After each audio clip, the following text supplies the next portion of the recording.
पे डिस्कस करने वाले हैं केमिकल काइनेटिक्स। आपके सिलेबस में ये जो चैप्टर है केमिकल काइनेटिक्स, आज इस पे जो हम डिस्कस करने वाले हैं बेटा वो दो टॉपिक पे करने वाले हैं। पहला क्या है, इसके अंदर हम रेट ऑफ रिएक्शन, इसके ऊपर बात करेंगे हम रेट ऑफ रिएक्शन। और सेकंड जो है इसमें वो किसके ऊपर बात करने वाले हैं, ऑर्डर ऑफ रिएक्शन। तो ऑर्डर ऑफ रिएक्शन में आपको जो मेनली पढ़ना है वो दो टॉपिक के ऊपर पढ़ना है। पहले किस पे पढ़ना है आपको, जीरो ऑर्डर रिएक्शन। किस पे पढ़ना है बेटा, जीरो ऑर्डर रिएक्शन। और सेकंड कौन सा है इसमें, first order reaction, first order reaction. अब पहला पॉइंट इसमें क्या आ रहा है, रेट ऑफ रिएक्शन। तो रेट ऑफ रिएक्शन को आप कैसे कर सकते हैं, ध्यान से देखो बेटा। रेट ऑफ रिएक्शन बहुत इजी है इसका डेफिनेशन करना। देखिए केमिकल काइनेटिक्स को पढ़ने के लिए आपको एक बात बहुत अच्छे से ध्यान रखनी है, आपको एक रिएक्शन का पता होना चाहिए। वो रिएक्शन क्या, कुछ भी है। आपने क्या लिखा, आर से क्या बन रहा है, मान लीजिए यहाँ पे पी बन रहा है। अब एरो से पहले जो होता है बेटा वो क्या होता है, वो आपका रिएक्टेंट होता है। और जो एरो के बाद है वो आपका क्या होता है, वो आपका प्रोडक्ट। अब इसकी डेफिनेशन कैसे बनेगी, देखो अब ये रिएक्टेंट है, ये प्रोडक्ट है। अब कैसे बनाना है कि सपोज क्या है कि a unit time change in concentration of reactant and product. क्या बोला बेटा, a unit time change in concentration, जो कंसंट्रेशन में चेंज हो रहा है, किसकी कंसंट्रेशन में चेंज हो रहा है, रिएक्टेंट की और प्रोडक्ट की। किसके साथ, टाइम के साथ। तो ए यूनिट टाइम, एक टाइम में a unit time change in concentration of reactant and product, reactant and product क्या कह देंगे उसको, यहाँ पे coma, known as rate of reaction, known as rate of reaction।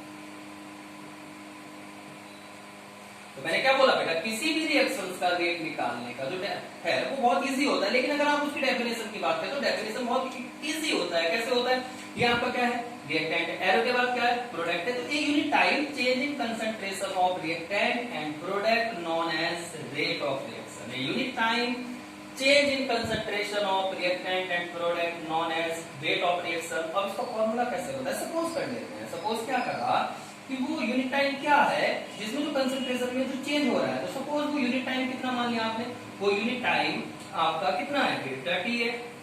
तो उसमें कंसंट्रेशन में चेंज हुआ, वो कंसंट्रेशन चेंज कितना हुआ, कंसंट्रेशन चेंज वो कितना हुआ, सपोज डेल्टा एक्स है।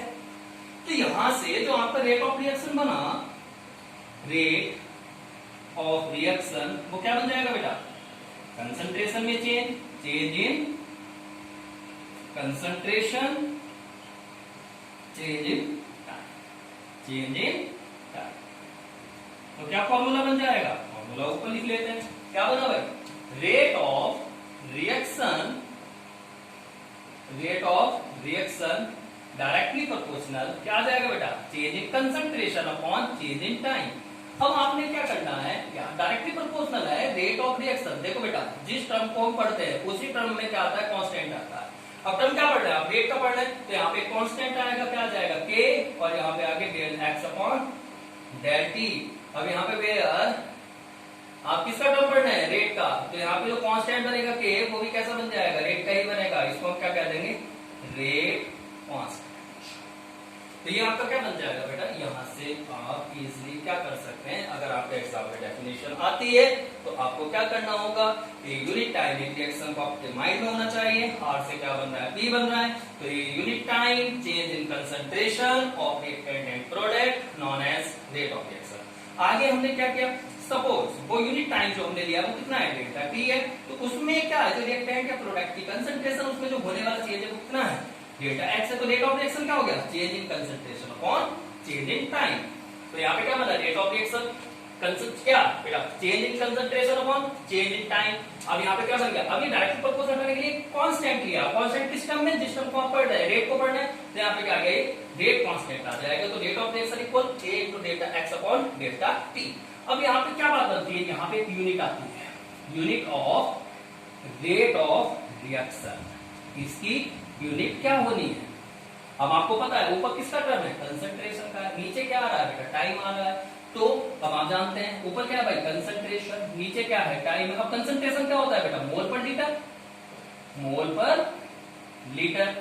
ये तो कंसंट्रेशन हो गया। अपॉन क्या जाएगा, टाइम, टाइम क्या होता है सेकंड। अब जब आप इसको ऊपर लेके जाएंगे तो क्या हो जाएगा बेटा, मोल लीटर इनवर्स और क्या हो जाएगा बेटा, सेकंड इनवर्स। तो ये आपकी किसकी यूनिट होगी, रेट ऑफ रिएक्शन। किसकी यूनिट हो गई, रेट ऑफ रिएक्शन। तो रेट ऑफ रिएक्शन में आपको क्या करना है कि डेफिनेशंस को देखना है, उसका फॉर्मूला क्या बन रहा है, फॉर्मूला बनने के बाद उसकी यूनिट क्या बनती है। तो फॉर्मूला आपने बनाया, तो डेफिनेशंस क्या बनी, एक यूनिट टाइम चेंज इन, देखो इसलिए बार बोल रहा हूं, याद हो जाएगा, एक unit time change in concentration of reactant and product known as rate of reaction. Suppose unit time delta t, change in concentration, concentration में कितना चेंज हुआ है डेल्टा एच, तो rate of reaction change in concentration upon change in time. तो यहां से बना, उसके बाद आपने यूनिट देखा, ऊपर क्या था बेटा कंसंट्रेशन टर्म है, नीचे क्या है टाइम है, कंसंट्रेशन क्या होता है मोल पर लीटर होता है और टाइम किसमें होता है सेकंड में, तो क्या बन जाएगा mole litre inverse second inverse.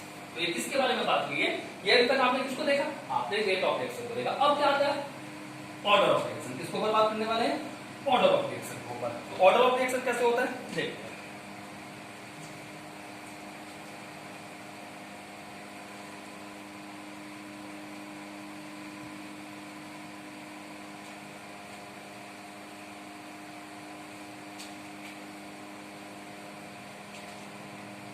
Order of reaction, ध्यान से देखिए बेटा, बहुत इंपॉर्टेंट है, क्वेश्चन बनने की पॉसिबिलिटी मैक्सिमम रहती है। ऑर्डर ऑफ रिएक्शन और टफ नहीं होता है, डिफिकल्ट नहीं है, बहुत इजी है। देखिए इसको आप किसी रिएक्शन से समझे तो बहुत इजी है। मान लीजिए आपके पास कोई रिएक्शन है, इस तरह से उसने एक रिएक्शन दिया है, यहां से क्या बन रहा है, आपका एक प्रोडक्ट बन रहा है।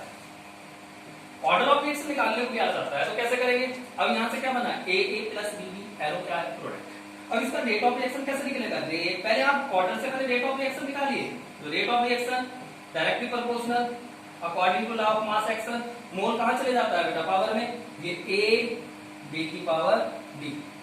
अब यहां पे क्या हो जाएगा बेटा, रेट ऑफ रिएक्शन क्या हो गया बेटा, यहां से कांस्टेंट आएगा, यहां पे ए की पावर ए और बी की पावर बी। अब आपको क्या निकालना है ऑर्डर ऑफ रिएक्शन, तो कितना इजी है, ऑर्डर ऑफ रिएक्शन कैसे निकल जाएगा बेटा, sum of power, sum of power. देखिए कोई भी रिएक्शन है उसमें जो रिएक्टेंट है, रिएक्टेंट में जो मोल दिए गए हैं उस मोल को according to law of mass action के कहां लेके चले जाते हैं हम बेटा, पावर में लेके चले जाते हैं। तो जब पावर में हम लेके चले जाते हैं तो पावर में क्या हो जाता है, जो पावर में गया है उस पावर को आप क्या कर दीजिए, सम कर दीजिए, उसको ऐड कर दो, उसको जोड़ दो, तो वहां पे क्या बन जाता है उसका, वो उसका ऑर्डर ऑफ रिएक्शन। तो पावर क्या है ए बी, तो सम ऑफ पावर क्या हो जाता है, ऑर्डर ऑफ रिएक्शन हो जाता है। रिएक्टेंट के रिएक्टेंट के मोल को कहां ले जाओ, पावर में ले जाओ, पावर में ले जाने के बाद उसको क्या कर दो, ऐड कर दो, जोड़ दो, तो वहां पे क्या बन जाएगा ऑर्डर ऑफ रिएक्शन। बहुत इजीली है। देखिए रिएक्शन में कैसे आता है आपके एग्जाम में, उसको भी देख लेते हैं कैसे। उससे कहेगा ये 2FeCl3 plus SnCl2 arrow 2FeCl2 plus SnCl4। अब आपसे वो कह रहे हैं कि किस ऑर्डर का रिएक्शन है, order of reaction question mark, order of reaction question mark किया है। तो कैसे निकालेंगे बेटा इसको, पहले हमारा वही काम करना है क्या कि rate of reaction, rate of reaction जब आप निकालेंगे डायरेक्टली प्रोपोर्शनल FeCl3 का स्क्वायर, क्योंकि 2 मोल है, और SnCl2 का कितना मोल है बेटा, 1 मोल है, तो SnCl2 का पावर 1 हो जाएगा। तो क्या कंडीशन जनरेट हुई है कि रेट ऑफ रिएक्शन इक्वल के FeCl3 का क्या हो गया बेटा स्क्वायर, SnCl2 का 1। अब आपको क्या करना है, आपको क्या निकालना है बेटा, आपको तो ऑर्डर ऑफ रिएक्शन निकालना है। तो ऑर्डर ऑफ रिएक्शन क्या कर देंगे बेटा, इसको ऐड कर देंगे, 2 + 1 = क्या आ गया 3। समझ रहे हो ना आपको, और देख लेते हैं। देखिए ध्यान से सुनते चलिए, बहुत इजी है। देखो बेटा और भी रिएक्शन आ सकती है, कैसे करना होता है, जिसको नहीं समझ आया है इस रिएक्शन में देखिए। अब उसने क्या कहा है कि यहाँ पे जैसे उसने आपको CH3COO2H5 दिया प्लस NaOH, यहाँ पे क्या हो जाएगा बेटा, बोल लेते हैं एक बेस ले लिया है CH3COONA, और क्या बन जाएगा बेटा CH3COONA बन गया, और यहाँ से क्या बन जाएगा अल्कोहल बन जाएगा। अब यहाँ पे क्या करेंगे आप, rate of reaction directly proportional, किस पर डिपेंड कर रहा है बेटा, CH3COO2H5, और का भी कितना मोल है बेटा 1 है, और NaOH का भी कितना मोल जा रहा है 1 जा रहा है। तो यहाँ पे क्या हो जाएगा बेटा आपका रेट ऑफ रिएक्शन इक्वल के CH3COO2H5 यहाँ पे 1 और NaOH का भी क्या हो जाएगा बेटा 1। अब आपको क्या निकालना है, आपको तो ऑर्डर ऑफ रिएक्शन निकालना है। तो जैसे ही हम ऑर्डर ऑफ रिएक्शन निकालेंगे तो क्या हो जाएगा भाई, इसके मोल को जो पावर, जो मोल थे, मोल का जो नंबर था वो पावर में गया, और पावर को आपको क्या कर देना है, इसको ऐड कर देना है। ऐड करने के बाद जो आएगा वो क्या आ जाएगा, उस ऑर्डर का क्या आ जाएगा, उस रिएक्शन का क्या आ जाएगा, ऑर्डर आ जाएगा। मान लीजिए इस तरह से दे सकते हैं, ऐसा नहीं है कोई रिएक्शन को बड़ा भी कर सकता है। जैसे मान लीजिए आपको इस तरह से दे दिया AA plus BB plus CC, आपके ज्यादा बढ़ा दिया उसने, यहाँ पे प्रोडक्ट लिख दिया है। तो जैसे इस रिएक्शन को बढ़ाया, अब आपको क्या करना है, इसमें पहले वही कंडीशन अप्लाई करनी है, the rate of reaction equal directly proportional A की पावर A, B की पावर B और C की पावर C। अब यहाँ पे क्या होगा बेटा, rate of reaction equal K, यहाँ पे क्या हो जाएगा बेटा, A की पावर A, B की पावर B और C की पावर C। तो ऑर्डर ऑफ रिएक्शन क्या हो गया, पावर को क्या कर देना है, ऐड कर देना है। तो A प्लस B, इस तरह से ऑर्डर ऑफ रिएक्शन भी आप निकाल सकते हैं। यही सबसे इजी मेथड होता है। देखिए इससे अलग ये देखिए केमिस्ट्री लैंग्वेज, ये भी केमिस्ट्री लैंग्वेज है, ये भी, लेकिन कहीं ना कहीं पे रिएक्शन को चेंज करके भी दे सकता है। वो किस तरह से दे सकता है, इस तरह से भी दे सकता है। अब ऐसे में कैसे करेंगे, जैसे उसने कहा 2A प्लस 1/2B एरो, यहां पे क्या करते हैं उसने 1/2C, order of reaction, order of reaction question mark.